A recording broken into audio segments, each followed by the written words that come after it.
Hello students.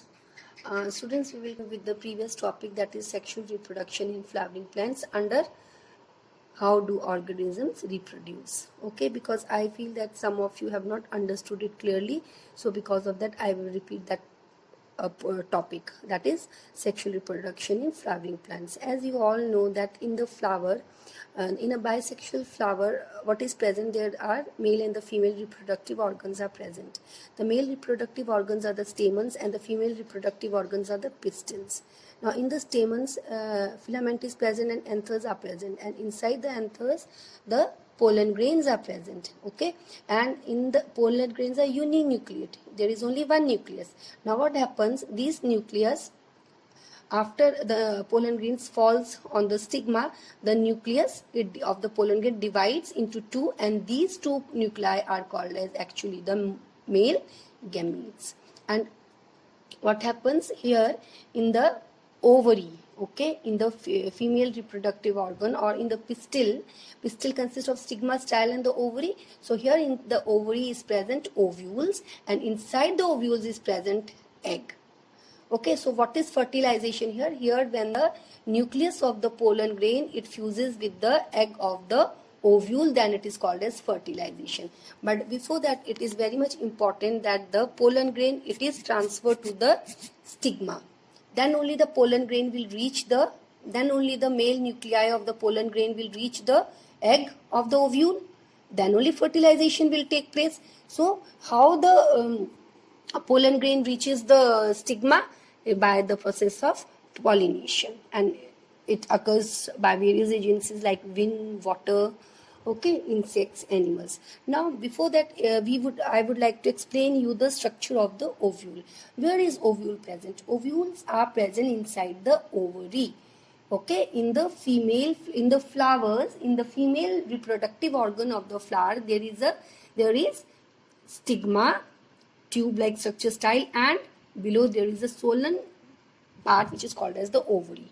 You can also see in the diagram which I explained in the previous class. So inside this ovary is present ovules. Now we will study the structure of an ovule, as you can see in the slide also and also in the picture. This is actually the structure of the ovule. Now you will see here that the ovule, okay, this ovule consists of an egg apparatus. What is egg apparatus here?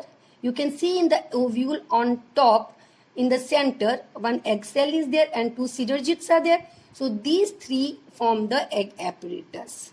Okay. So, and in the middle what is there? There are two nuclei, one nuclei, two nuclei. These two nuclei actually they fuse and they form secondary nucleus. So secondary nucleus contains two polar nuclei, and at the last there are three antipodals, which are generally, I think, the helping cells. Okay, so this egg apparatus is the synergids and the egg cell, and this whole is called as the embryo sac. Which whole? Egg apparatus, the secondary nucleus which is present in the center, and the three antipodals, they form the embryo sac. Now what happens, students? Pollination takes place, and after pollination the pollen grain lands on the stigma. Now stigma, it is sticky, so it sticks to the stigma.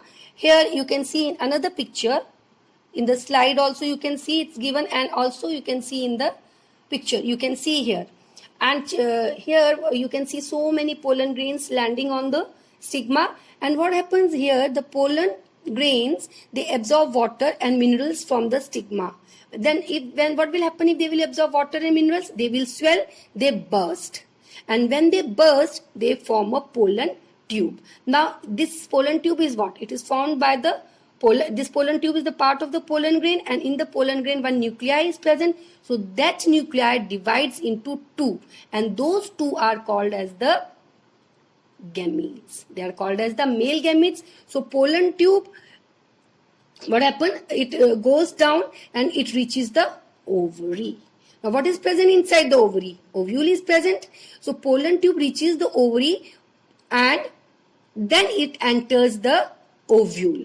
Okay, first it enters the ovary, then it enters the ovule, and in the ovule, you can see in the first slide, in the ovule there is a small hole which is called as the micropyle. So the pollen tube enters inside the ovule through this small hole which is called as the micropyle. Then what happened? It will go, pollen tube, it enters the egg apparatus, and in the egg apparatus one of the male gamete fuses with the egg, and this is called as fertilization.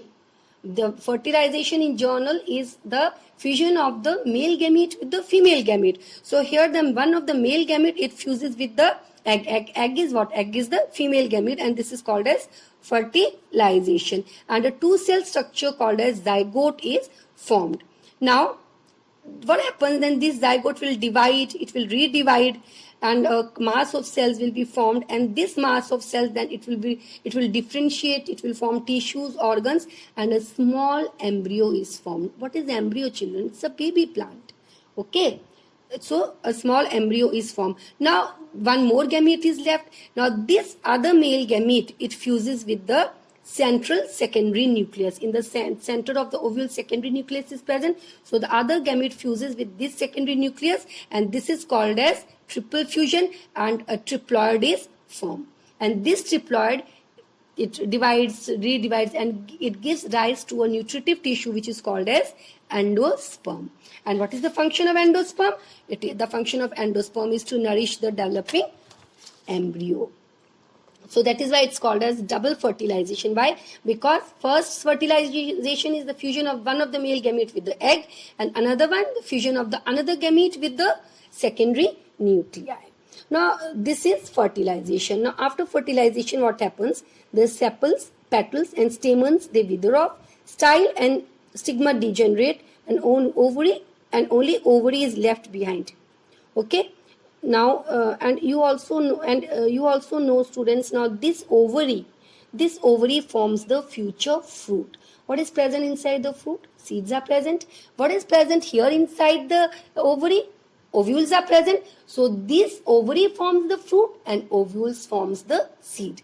Now what is present inside the seed? A baby plant is present, and here what is present inside the ovule? In the ovule also a baby plant is present, because inside the ovule only fertilization has taken place and zygote is formed, and this zygote will divide, redivide, it will form an embryo. And what is this embryo? It's a baby, miniature baby plant, okay, which after germination will give rise to a shoot. So this ovules form seed and ovary forms fruit. I hope it's clear to everyone. Now students, you can just have a look again in the slide, just see the picture of the seed. Now students, the seed, okay, contains, what the seed contains? It contains an embryo. What is the embryo? A small baby plant, and also it contains two structures which are called as cotyledons. Okay, these cotyledons, it stores the food for the development of the embryo, and outside the seed is covered by a hard coat which is called as testa. Okay, and here in the seed there is a small hole which is a micropyle of the ovule, okay, which micropyle from where the pollen tube enters. So that small hole is there in the seed. So whenever you soak the seed in water, the water enters through this micropyle. Okay, and there is a helium also. Now seeds are of two types. One is dicotyledonous seeds and another one is the monocot seeds. Okay, now you can see here. So first you can see in the structure of seed. Okay, inside the seed, what is present? Cotyledons are present, and in the center small baby plant, you can see that baby plant has two portions. One is plumule and another one is radicle. This plumule after germination grows into a shoot, and this radicle grows into a root, and they get the nourishment from the cotyledons or from the endosperm. Okay, now I told you before also that seeds are of two types, the dicot seed and the monocot seed. The dicot seeds are those seeds which has two cotyledons, example bean seed. Okay, and monocot seed is a seed which has only one cotyledon, example maize. You can see here in the structure of the monocot and the dicot seed. Now if you take a bean seed, okay, and you soak it, or that moong dal also seed, the green one, okay, if you take it, if you soak it, you try this, You soak it in water. You soak it for 3-4 hours, and then you drain the water. And just keep it like that for 2 days. Then after some time, you will see some white type of a structure coming out. Then very carefully you open the seed. The seed will split into two parts. Means it has two parts. There are two cotyledons. And in the center, you will see a very, very thin, small plant, baby plant. Okay, you will see a fine white color of leaves. That is the plumule, and below you will see a root-like structure. So after germination, that plumule will grow into a shoot, and the radicle will grow into a root. And the two halves, they are the cotyledons, which provide nourishment to the seed. Okay, and these cotyledons, after germination, they appear as one first leaves also. Now you can see here the monocot seed also, that is corn seed. Here monocot seed, there is only one cotyledon. If you soak this monocot seed in water, okay, and after 2-3 days, if you try to split into two parts, it will not split into two parts. So it is a monocot seed. Okay, so in monocot seed also you can see there is a small baby plant, there is plumule, there is also a radicle. Okay students, so I hope now everyone has understood this thing. If you have any doubt, you can clarify your doubts. Now, next chapter, we will start with heredity and variation. But before that chapter, I would like to explain you some basic concepts of genetics, that is chromosomes, chromatin, DNA, homologous chromosomes and genes. So before actually starting with the chapter heredity and variations, I will like to explain you these things, and please don't lose that slide because that is not given in your books. Okay, still if any one of you have any doubt, you can ask from me. Thank you students. Students, now I will share one beautiful story with you, and please hear it carefully. Okay, this is a story of Robbie. He was a young boy who lived with his elderly mother. His mother wanted him to learn how to play the piano because she longed to hear her son play for her. She sent her son to a piano teacher who took Robbie in under her guidance. However, there was one small problem because Robbie was not musically inclined and therefore was very slow in learning. The teacher did not have much faith in the boy because of his weakness. The mother was very enthusiastic, and every week she would send Robbie to the teacher. One day Robbie stopped attending the piano lessons. The teacher thought that he had given up, and in fact she was quite pleased since she did not give much hope to Robbie. Not long after, the piano teacher was given the task to organize a piano concert in town. She sent out circulars to invite the students and public to attend the event. Suddenly, she received a call from Robbie, who offered to take part in the concert. The teacher told Robbie that he was not good enough and that he was no longer a student since he had stopped coming for lessons. Robbie begged her to give him a chance and promised that he would not let her down. Finally, she gave in and she put him to play last, hoping that he will change his mind at the last minute. When the big day came, the hall was packed and the children gave their best performance. Finally, it was Robbie's turn to play, and as his name was announced, he walked in. He was not in proper attire and his hair was not properly groomed. The teacher was really nervous, since Robbie's performance could spoil the whole evening's brilliant performance.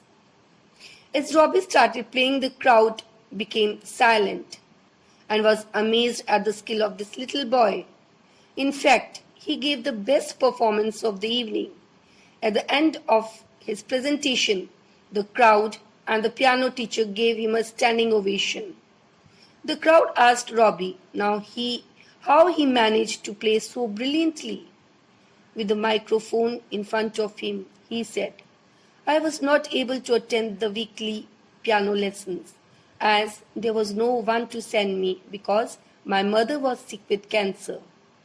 She just passed away this morning and I wanted her to hear me play.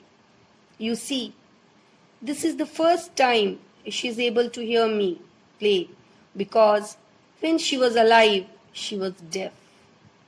And now I know she's listening to me. I have to play my best for her.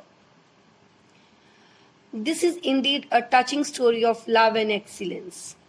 When you have a passion and a reason to do something, you will surely excel.